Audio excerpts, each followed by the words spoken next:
Sri Satchidananda Sadguru Sainath Maharaj Ki Jai. Chapter 4.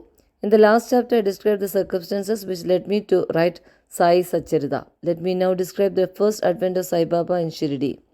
Mission of the Saints. Lord Krishna says in Bhagavad Gita that whenever there is a decay of dharma and an ascendancy of unrighteousness, I manifest myself for the protection of the virtuous and the destruction of the vicious, and for the establishment of righteousness, I manifest myself age after age.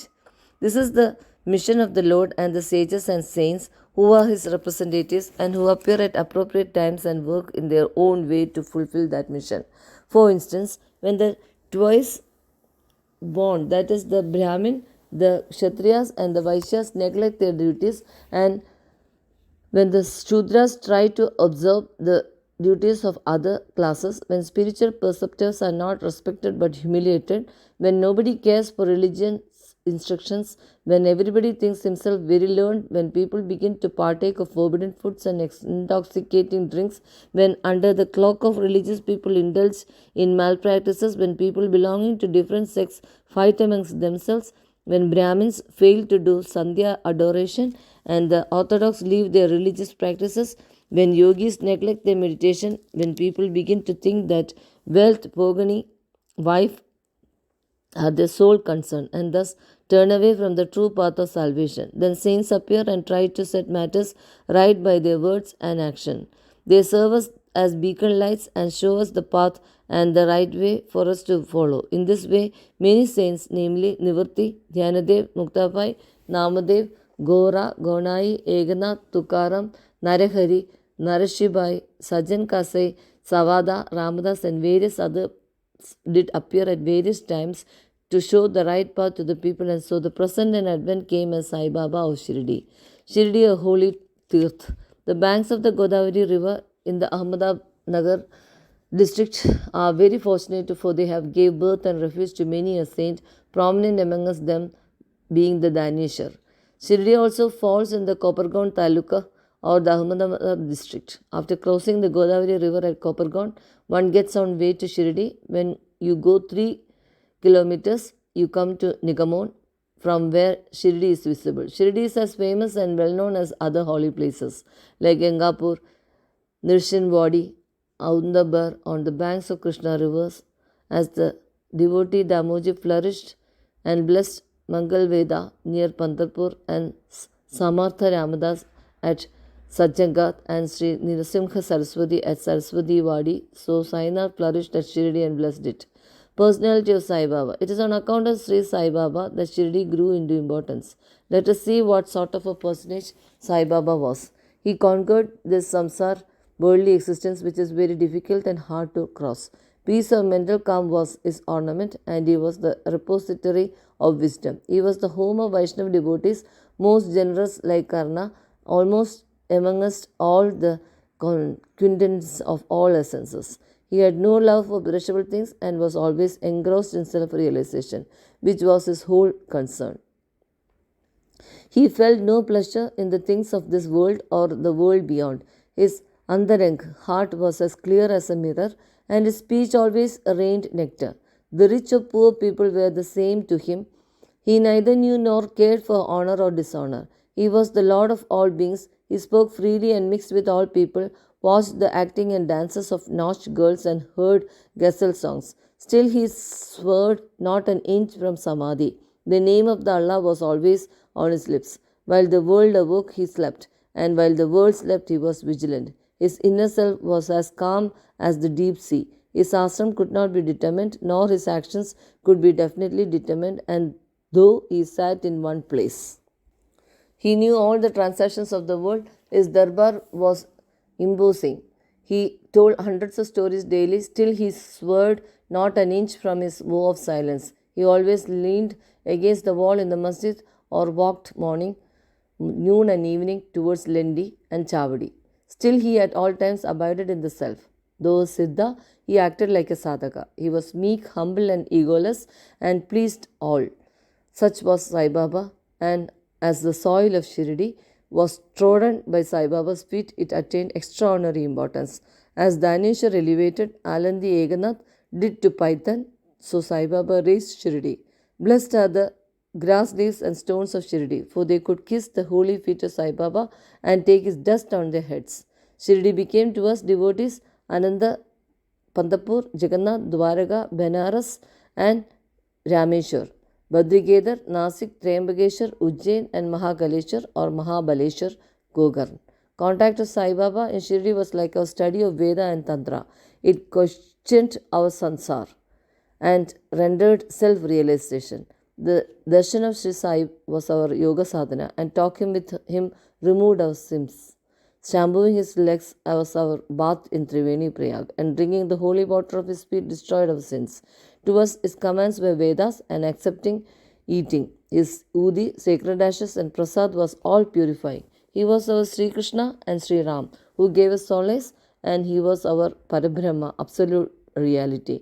He was himself beyond the pair of dvandvas, never dejected nor elated. He was always engrossed in his self as existence, knowledge, and bliss. Shirdi was his center, but his field of action extended far beyond to Punjab, Calcutta, North India, Gujarat, Decca, and Konkan. Thus, the famous Sai Baba spread far and wide, and people from all parts came to take his darshan and be blessed. By mere darshan, minds of people, whether poor or impure, would become quite at once. They got here the same unparalleled joy that devotees get at Pandapur by seeing Vittal Rukumai. This is not an exaggeration. Consider what a devotee says in this respect. Dictum of Gaulibua. An old devotee by name Golibua, aged about 95 years, was a Varkari of Pandari. He stayed for 8 months at Pandapur and for 4 months, Ashada to Kartik, on the banks of the Ganges. He had a donkey with him for carrying his luggage and a disciple as his companion. Every year he made his vary or trip to Pandharpur and came to Shirdi to see Sai Baba, whom he loved most. He used to gaze at Sai Baba, saying, "This is Pandarinath Vittal, incarnate the merciful Lord of the poor and helpless." This Gauli boy was an old devotee of Vittoba and had many trips to Pandari, and he testified that Sai Baba was the real Pandarinath. Vittal himself appeared. Sai Baba was very fond of remembering and singing God's name. He always uttered, Allah Malik, God is Lord, and in his presence made others sing God's name continuously day and night for all 7 days of the week. This is called Nama Saptaha. Once he asked Dasganu Maharaj to do the Nama Saptaha. He replied that he would do it provided he was assured that Vittal would appear at the end of the 7th day. Then Baba, placing his hands on his chest, assured him that certainly Vittal would appear, but for that the devotee must be earnest and devout. The Dankapuri of Dakurnath, the Pandari of Vittal, the Dwaraka of Rechod is here, is in Sriddi. One need not go far out to see Dwaraka. Will Vittal come here from some outside place? He is here only when the devotee is bursting with love and devotion. Vittal will manifest himself here in Shirdi. After the Saptaha was over, Vittal did manifest himself in the following manner. Kaka Sahib Dishit was as usual sitting in meditation after his bath. He saw Vittal in a vision. When he went at noon for Baba's darshan, Baba asked him point blank, "Did Vittal Patel came? Did you see him? He is a very truant fellow. Catch him firmly, otherwise he will escape if you were even a little inattentive." This happens in the morning, and at noon there was another Vittal darshan. A hawker came there for selling 25 or 30 pictures of Vittoba. This picture exactly tallied with the figure that has appeared in Kaka Sahib's vision. On seeing this and remembering Baba's words, Kaka Sahib Dishit was much surprised and delighted. He bought one picture of Vittoba and placed in his shrine for worship. How fond was Baba of Vittal worship was illustrated in Bhavandarao Shirashaga's story. The father of Bhavandarao was a devotee of Vittoba and used to make varies annual trips to Pandharpur. He also had an image of Vittoba at home, which he worshipped. After his death, the son stopped everything, the vari, the worship, and the Shraddha ceremony, etc. When Bhavandarao came to Shirdi, Baba, on remembering his father, at once said, "His father was my friend, so I dragged him here.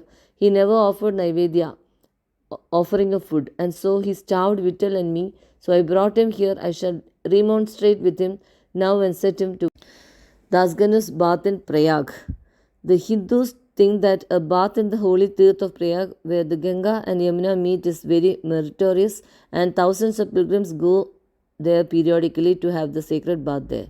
Once Dasganu thought that he should go to Prayag for a bath and came to Baba to get his permission for doing so. Baba replied to him, "It is not necessary to go so far. Our Prayag is here, believe me." Then, wonder of wonders, when Dasganu placed his head on Baba's feet, out flowed streams of Ganga Yamuna water from both the toes of Baba. Seeing this miracle, Dasganu was overwhelmed with feelings of love and adoration, and tears filled my ears. Inwardly, he felt inspired, and his speech burst forth into a song in praise of Baba and his Leelas. Immaculate Conception of Sai Baba and his first advent in Shirdi. Nobody knew the parents' births of place of Sai Baba. Many inquiries were made, many questions were put to Baba and others regarding this, but no satisfactory answer or information has yet been obtained. Practically, we know nothing about these matters. Namadev and Kabir were not born like ordinary mortals. They were found as infants in mother of pearls. Namadev being found on the bank Bhimradi river by Goyanagi and Kabir on the bank Bigaradi river by Thamal. Similarly was the case with Sai Baba. He manifested himself as a young lad of 16 years under a neem tree in Shirdi for the sake of Bhaktas. Even then he seemed to be full of knowledge of Brahma. He had no desire for worldly objects even in a dream. He kicked out Maya, the Mukti, and serving at his feet. One old woman of Shirdi, the mother of Nana Chopatkar, described him thus: "This young lad, fair, smart, and very handsome, was first seen under the neem tree seated in an asan. The people of the village were wonderstruck to see such a young lad practicing hard penance and not minding heat and cold. By day he associated with none, by night he was afraid of nobody. People were wondering and asking, whence is this young chap had turned up? His form and features were so beautiful that a mere look endeared him to all. He went to nobody's door, always sat near the neem tree. Outwardly he looked very young, but his actions, he was really a great soul. He was the embodiment of dispassion and was an enigma to all. One day it so happened that God Khandoba possessed the body of some devotee, and people began to ask him, Deva, you please enquire what blessed father's son is this lad and whence did he come? God Khandoba asked them to pick up axe and dig it in a particular place. When it was dug, bricks were found underneath a flat stone. When the stone was removed, a corridor was seen in which 4 samayas were burning. The corridor led to a cellar where cow-mouth shaped structures, wooden boards, rosaries were seen. Khandoba said, "This lad practiced penance here for 12 years. Then the people began to question the lad about this. He put them off by telling them that this was his guru's place, his holy Vadan, and requested them to guard this well. The people then closed the corridor as before, and Ashpata and Auramdar trees were held sacred. Baba regarded this neem tree equally sacred and loved it most. Malsabadi and other Shirdi devotees regard this site as the resting place of Baba's Guru and prostrate before it. 3 Vadas. The site with the neem tree and surrounding space was bought by Mr. Hari Vinayak Sate, and on this site a big building styled Sate's Vada was erected. This Vada was the sole resting place for pilgrims.